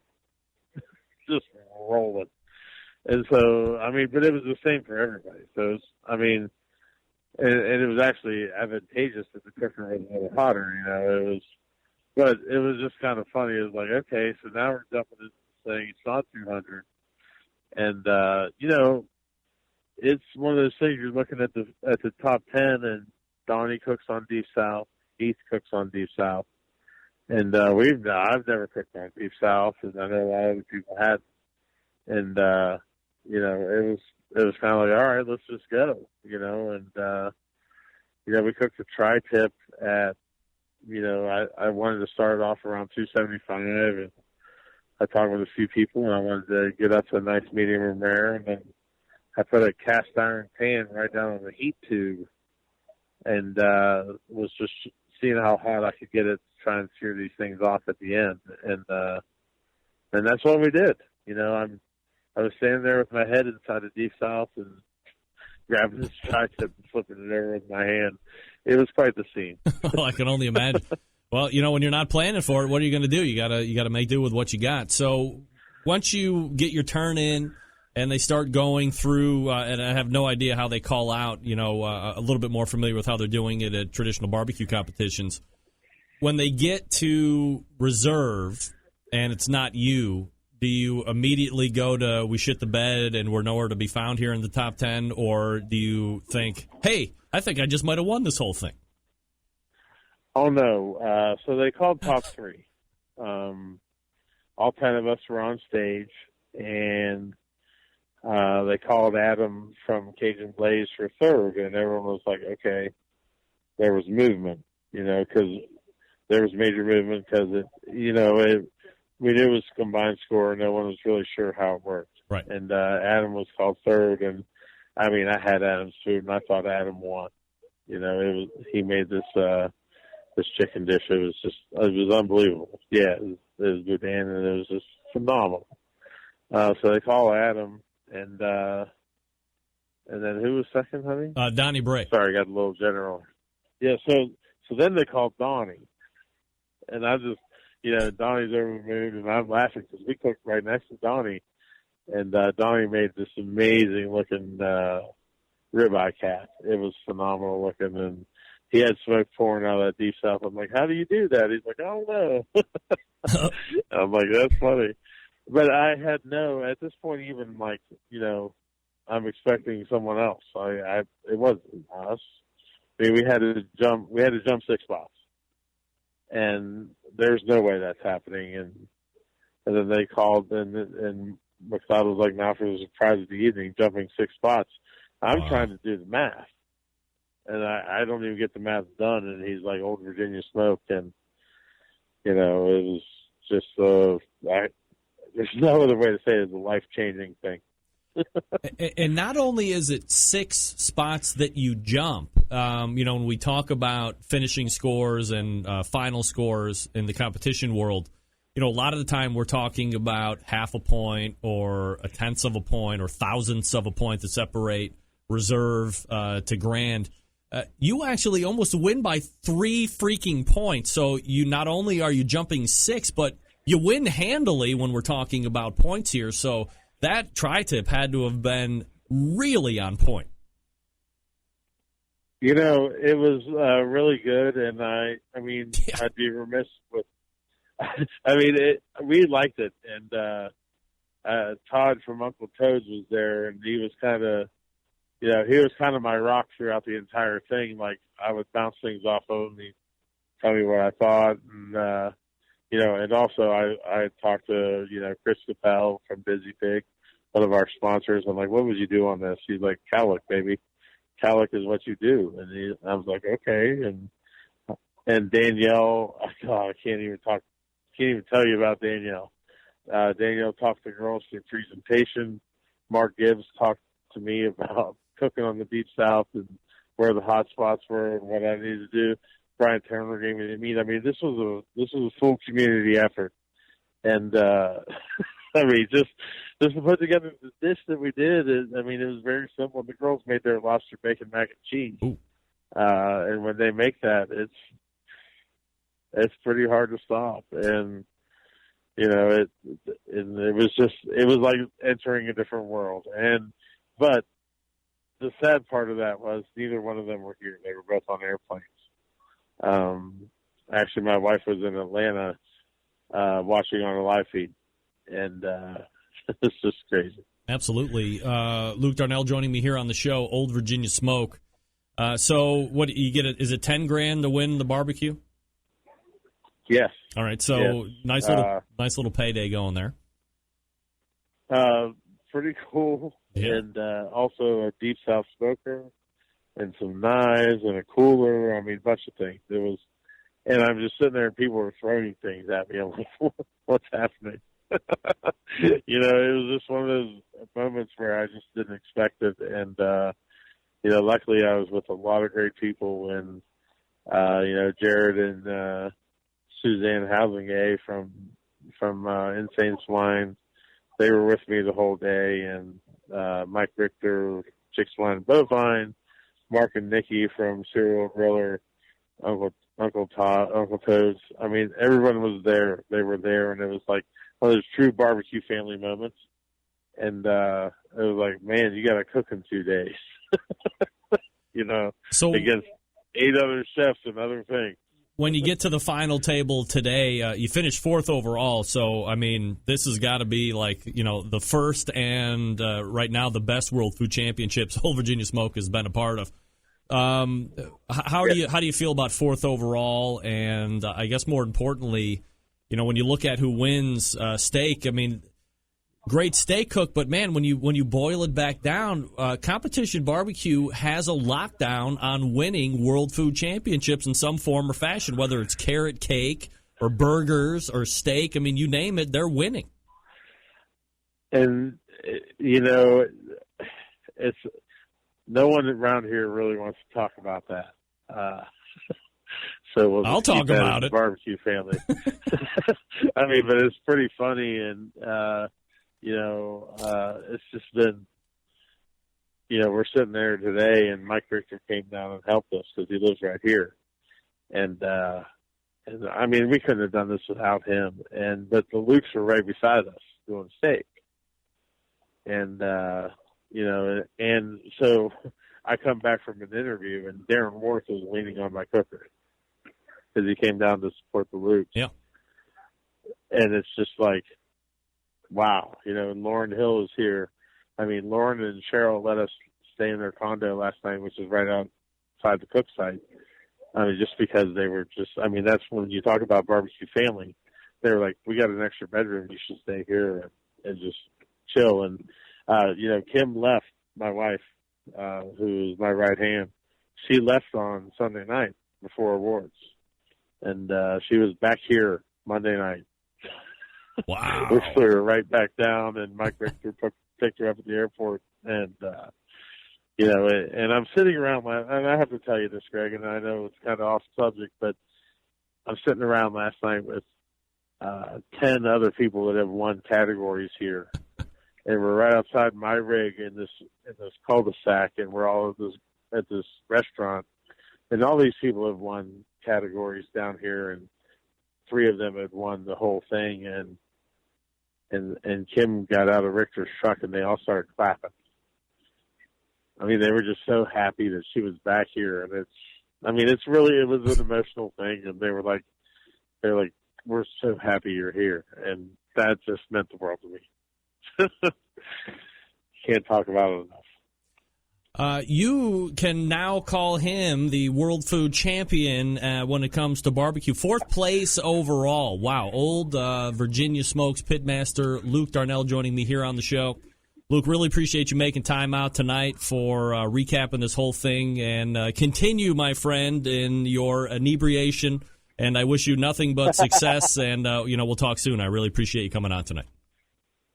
All right, Greg, thanks for having me on, and I really appreciate it. And now we got to pack up. It's the part they don't show on TV. That's right. Now you got to go home. There he is, ladies and gentlemen. Luke Darnell from Old Virginia Smoke. Wow, what a story. Don't you love teams that are like, hey, guess what? Oh, we're going to really try hard. We're making zero plans to have big success, and we're really hoping to go get some beignets after we don't make the top 10 to cook the next day. We're going to go get beignets. No, you're not. You made top 10. All right, folks, let me talk to you quickly about the Pit Barrel Cooker. Gang, pulling the trigger on a new cooker can be nerve-wracking sometimes. Temperature control, fire management, what woods to buy. Who needs the hassle? Might I strongly suggest a Pit Barrel Cooker. The Pit Barrel makes cooking simple and fun, and it just might be the most unique, versatile, and easy-to-use cooker on the market today. Imagine a single cooker that turns out great traditional barbecue meats like brisket, pork shoulders, and ribs. Can also ramp up in temp to do the burgers, chicken wings, and hot dogs. The versatility, all thanks to the revolutionary design that goes beyond traditional convection. Their hook and hang method places the food in the center of the heat, so it's acting like a stationary rotisserie. Results, great tasting, perfectly cooked meat each and every time. That's what we call consistency. Some of you have been talking about, how do you fire this thing? I'm not sure. Blah, blah, blah. Let me help you. Lose the lighter fluid, folks, and check the guesswork at the door, because Pit Barrel is now offering their new custom chimney starter. I said it. It holds the perfect number of briquettes. It's specifically designed to work with the size and the shape of the Pit Barrel cooker. So if you buy it now, you can receive $2 off your next bag of Kingsford charcoal. That's right. So now you don't have to be messing around with all this other hokey lighting the Pit Barrel BS. Go buy the brand new custom chimney starter that will work with your Pit Barrel cooker, and when you buy it, you get $2 off the next bag of Kingsford charcoal. That's awesome. So that's an accessory. Well, you know, they got other great accessories as well. They have the unique removable ash pan, the Pit Grip, the Pit Grips, the Pit Gips. What are those? Turkey hangers, hinged grill grates. They got a full line of accessories that will really complete your Pit Barrel experience. The best part, of course, $299. The Pit Barrel comes fully assembled, ready to cook on, and ships to your door for free. Not only does the cooker ship free, but with so few returns, everything they sell ships free at the lower 48 continental states. Every day, no promo codes, no promo code Rempy with coupon, nothing like that, just free. Don't take my word for it. Read all the reviews over at AmazingRibs.com. Head on over to PitBarrelCooker.com and see what everybody's talking about. Be sure to check out their full collection of short how-to videos shot in that high def. Then pick up one or two for yourself. You'll thank me later. If you have any questions, call them. 502-228-1222. 502-228-1222. They'll help you out, pitbarrelcooker.com. Stick around. We'll be right back.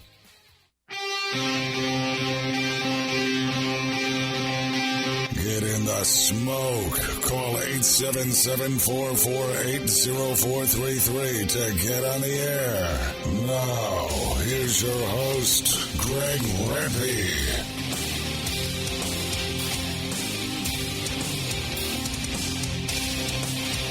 Oh boy, oh boy, oh boy, oh boy. Nobody loves pizza more than this guy. Well, maybe the next guest. But when it comes to eating, look, you might not look it.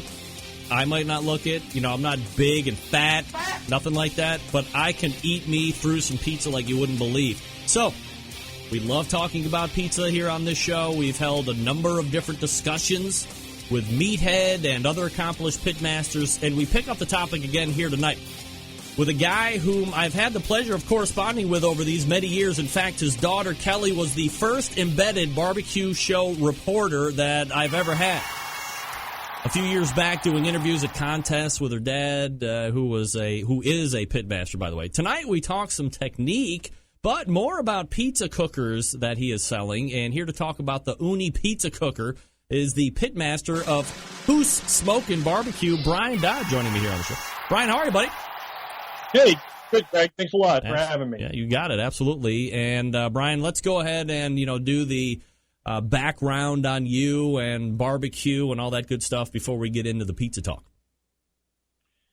Yeah, so I've always been an avid griller and got into barbecue about 7 years ago. What my wife refers to as the most expensive yard sale find in the history of yard sales. Picked up an old smoker and then got into the competition stuff. So we've been competing since 2010. We do 5 or 6 comps a year, and it's my daughter Kelly and me, and we have a good time with it. Every once in a while, I cook with my good buddy Dan Hickson on 3 Eyes, so that's a lot of fun too. The other thing that we're talking about here tonight, and I guess more importantly, is this Uuni Pizza Oven. And by the way, for people that want to check it out here while we're talking, Uuni.net is the website, and that's UUNI.net. So I guess talk to me about maybe, your love of pizza, how that translates to the grill, and then how the hell you even find this thing. Yeah, so what happened, I hadn't really even thought about, I always loved pizza, but I haven't thought about or tried to, make it myself or cook it or anything. And then my buddy Dave Pavone put in a big, pizza oven in his outdoor kitchen, and we were playing around with that, having a good time. And Dave's actually the one that found it for me, because I was saying, I would love to do this, but I don't have, an hour and a half, 2 hours to get, one of these big pizza ovens up to temp. I want to be able to fire it up, make some pizza for supper on a weeknight, that kind of thing. So Dave actually sent me the link. I did some research, had really great reviews, and I went to that, Uuni.net site, and I ordered one. Took a couple of weeks to get to me, but it's been well worth it. I've really enjoyed it and just totally got into pizza and making like nuts. I mean, do it like 2 or 3 times a week now. So it's been crazy the last couple of months. When you talk about pizza and pizza ovens, traditionally you're thinking high heat, that 800-900 degree range, and that typically, at least from discussions that I've had with Meathead here on this show, is your like thinner crust, or I believe the proper term might be like Neapolitan pie or something along these lines. What do you think works best in the oven, and I guess what's your favorite? Yeah, so I do prefer that Neapolitan style, thinner, high heat, and that's exactly what the Uuni's set up to do. It's pellet driven, and it's just, really clever design, because you've got a pellet hopper in the back, you get your fire going, and then the smokestack is all the way at the front of the oven. So it's drawing that flame all the way across the oven. So you've got, in about 10 to 15 minutes, you've got a stone that's around, 9 to 950. And then on top of that, you've got flame coming right over top of your pizza. So you've got a great crust from that pizza stone, and then, just a really great finish on your toppings, with that flame just being dragged across the length of the oven. It's really a fantastic piece of work. Now, you got to be, it's just like any cooker, and that's why I think a lot of the barbecue folks will find this really appealing, because, it's a little fly-by-wire. It's not a, turn a dial and forget it type of thing. You've got to, manage your fire, particularly if you're keeping it going for a while, doing a lot of pizzas. You've got to be on your game with the fire management. And it also cooks very fast. I mean, a pizza in 60 to 90 seconds is pretty much the norm, kind of depending on how thick you make your crust and how many toppings you put on, that kind of thing. So, you throw it, it's an active cook. You throw it in about 15 seconds, you're turning it, another 15 seconds, turning it, making sure, that part of the crust right by the pellet grate is not getting burned, and you're getting a nice even cook. So it's an active cook, but it's really, short and fast. You talk about hot and fast, this is it. So as we're kind of taking a look here on the video screen side, obviously for the people listening audibly, you're going to have to go to YouTube or get my video after the fact here, but it looks like it's all stainless steel construction, and you can see where the pellet hopper is in the back there, and then obviously you have the exhaust at the front. And as you said, you can see that fire kind of swooping up to the front and then exhausting out. So you do have that top-down cooking. In regards to the pizza stone, obviously this is something that is affording itself to be heat resistant, like from cracking and stuff like that, but it never gets hot enough to where it's like cooking the bottom quicker than the top or anything like that? No, I haven't had that experience. You know, to me, it's always been a very even cook. You know, but again, you've got to make sure, you know, you're managing your fire because you need those flames coming out at the same time you've got that hot stone. So I haven't had that experience. To me, it's a nice even cook. But, you know, again, it's just, you know, managing your fire. You've got to keep that hopper fed. You've got to keep the pellets going in there. You know, usually if you're going to run into any challenges, it's going to be by like your third, fourth pizza where you need to make sure the pellets are dropping, they're feeding, you know, the stones come back up to temperature, that kind of thing. But, you know, the other nice thing about this is, you know, for those that can see the video, it's very portable. Those legs actually collapse, smokestack comes off, pellet hopper comes off, all fits in a bag, and, you know, it's like a 20-pound piece of gear. Took it to a barbecue comp about 3 weeks ago, and I think we cranked out about 12, 14 pizzas over the course of an hour, you know, just hanging out on Friday night. I mean, it's really great, and it can handle, you know, a lot of production like that. You know, we usually do 3 or 4, you know, for the family on a weeknight kind of thing, but it can, you know, you can really do a proper party with it. Brian Dodd joining me here on the show. He's the pitmaster of Whoos BBQ, but we're talking about the Uuni Pizza Oven. That's UUNI.net. Already a lot of people here in the instant chat saying that they might have an idea what they're getting for Christmas this year, Brian, so that's good news. The picture that we're kind of seeing now, or the freeze frame that we're seeing now, is obviously the fuel center for this oven, and you're filling it with wood pellets. That's a little bit different than what you see out there right now, especially those that are a little bit more popular with charcoal and wood for the kettle-style grills. If you have pellet access, looks like you just drop a couple handfuls here to get it started, light them up, and then you're kind of off and running. How do you build the fire up, and how do you maintain it? Yeah, so there's 2 ways. The method I prefer is you load that hopper or the grate with pellets. You slide it in the oven.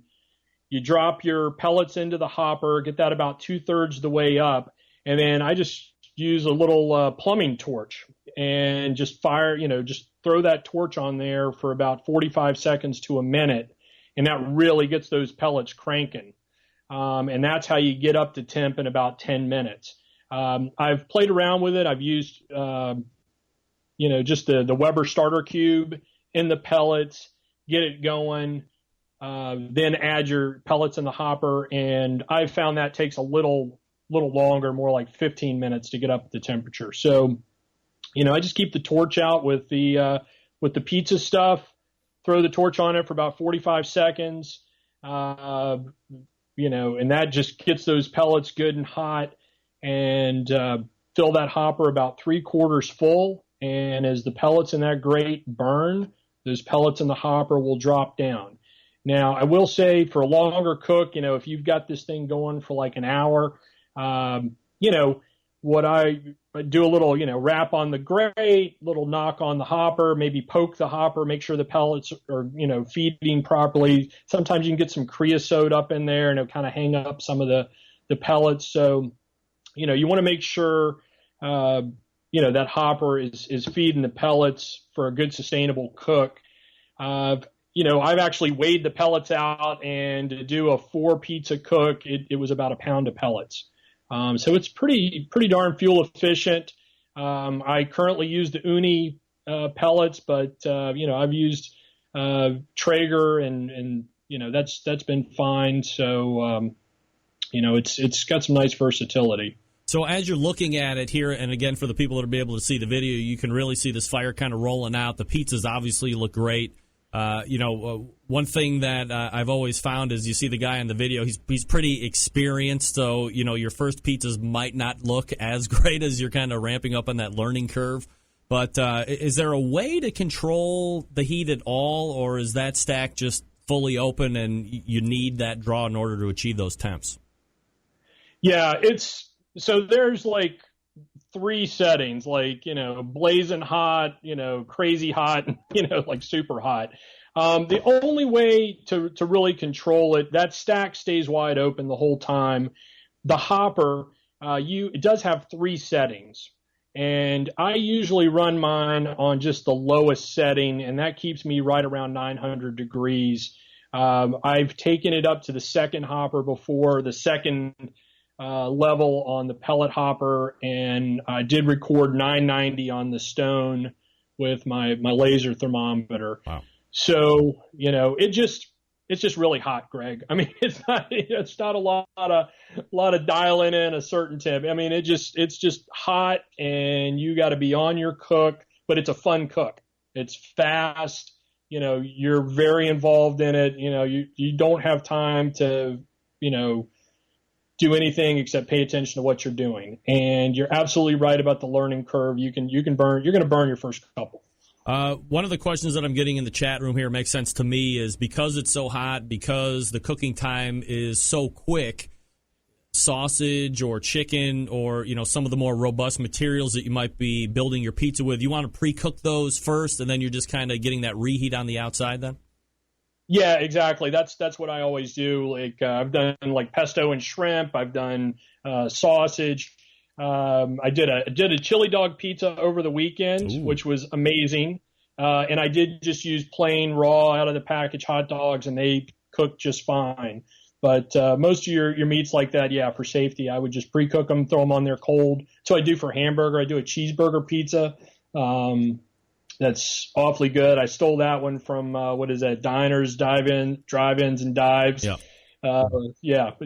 Ketchup and mustard for the base, hamburger, onions and cheese, and it's pretty darn good. Yeah, it sounds awesome. All right, Brian, so let's get down to business here. Are there multiple sizes? Is this the only unit? And then if it is, price points and like anything special that you might be looking to do tonight?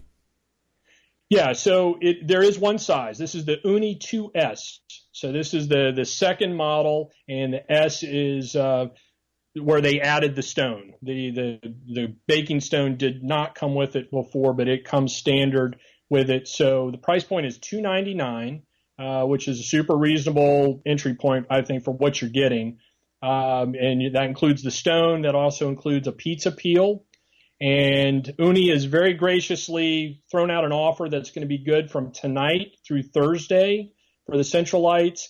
And if you go to uni.net and you buy an oven, and they will throw in the cover for free, which is a really terrific deal. That thing sells for $37.50. It fits really nicely over the oven, really well made. And the other cool thing about it, it doubles as a carrier. So you just reverse the stack sleeve and the whole thing, you take it apart, you can set the whole thing, and it becomes a carrying bag to take that thing with you. So there is a code, and the code is wood fired radio. And so what you need to do, you go to uni.net between now and Thursday. You buy the oven, you buy the cover, and it'll ring up $37.50. But when you put that code in at checkout, it'll discount the price of the cover, and you're getting that cover for free. All right, awesome. So almost a $40 discount. Yeah, that's very nice. So we appreciate that from Uuni. Again, the website uni.net, and check that out. Promo code is wood-fired radio. Brian, for a similar temperature type of a situation, you're probably importing from Italy. You're probably talking thousands, if not tens of thousands of dollars. There's a pizza place. If you ever get into Cleveland next time, we're going to go to Citizen Pie out here in Collinwood, and this guy imported like a $15,000 or $20,000 pizza oven. Obviously, people at home probably aren't going to do anything like that, but the traditional Forno ovens that you're getting in from Italy, I mean, these are thousands and thousands of dollars. Yeah, I mean, this is a great price point to be able to cook at that temperature. I've looked into putting the stones on my grill and that kind of thing, but you just can't get the temperatures, and you certainly can't get that flame over top of your pizza. I think that's what's really unique about the design on the Uuni here is you've got such a nice portable package, and it's a decent sized pizza. I think, it runs about a, 11, 12 inch pizza you can make, but you make like a 8-9 inch pizza for every member of the family. They can make whatever they want on it. And you're just cranking them through that thing. And, it's just a fun time. And one that I think is just, really reasonable for the price point. If you're looking for a pizza oven, this is the one you want to check out. It's Uuni.net, UUNI.net. And don't forget, you put in the oven, you put in the bag, and then you enter promo code Woodfired Radio. They'll discount the bag as well now through Thursday. And we're talking with Brian Dodd, pitmaster of Whoos BBQ. Brian, really appreciate the time tonight. Thanks so much for coming on. Hey, thanks a lot, Greg. You got it. There he is, Brian Dodd. Do you remember Kelly Dodd, embedded reporter, getting interviewed? I mean, they did a lot of Mid-Atlantic stuff.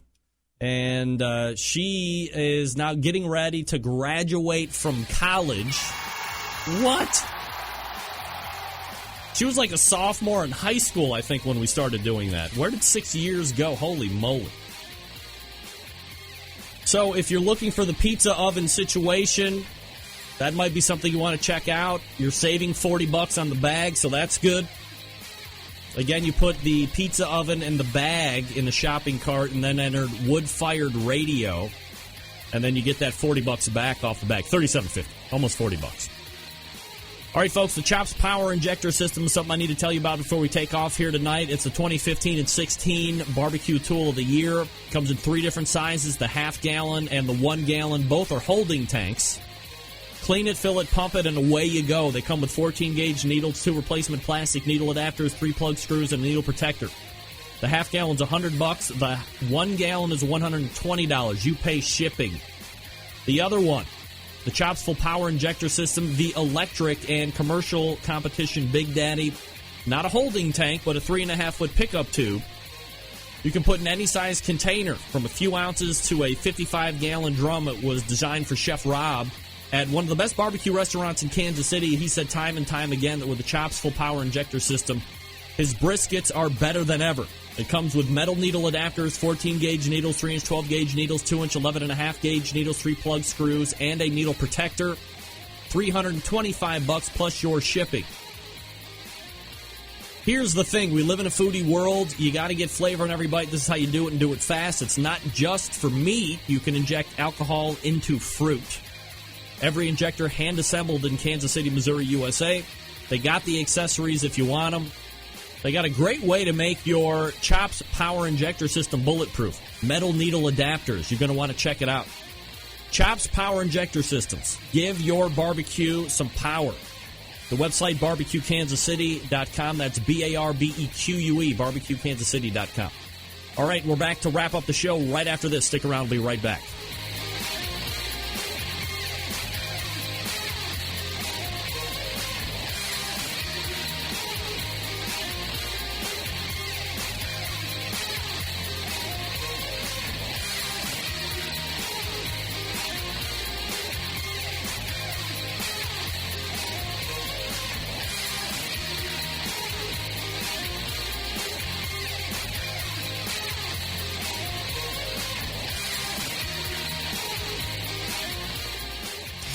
Big name interviews, advice on cooking brisket and ribs, and the only host willing to share his honest opinion on all things important in the world of barbecue. It's the Barbecue Central Show.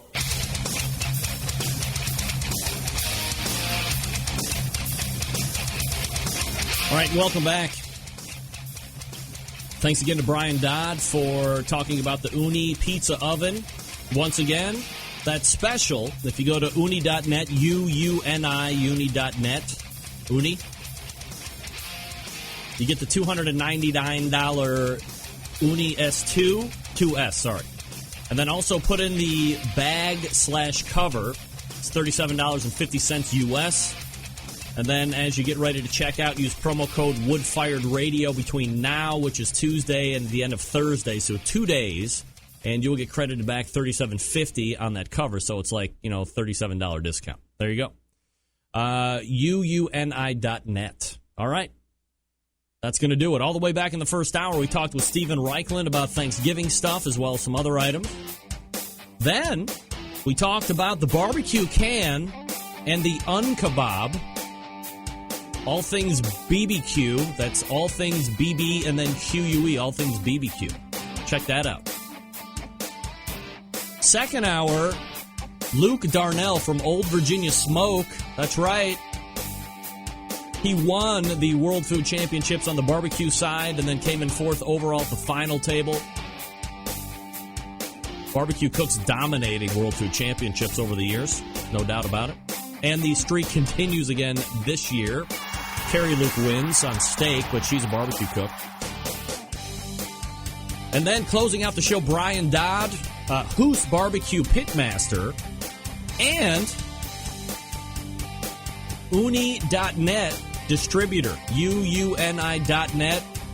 Buy the pizza oven, add the bag to the shopping cart, and enter wood-fired radio. Enter promo code wood-fired radio, get that $37.50 back. Very nice. All right, well, if you get the pizza oven, I want to see it. I might actually get it myself. I like good wood-fired pizza. My family loves that. I don't want to spend $5,000 on an oven, so $300 seems better. So I might get that. The new Tower of Power is under construction as we speak. Thanks to my man Kevin from the Dakotas. People live in the Dakotas, believe it or not. It happens. Until next Tuesday, when we'll see you again, September 11th, 2001, I will never forget. This is your program host and proud U.S. American, Greg Rempe. Good night now.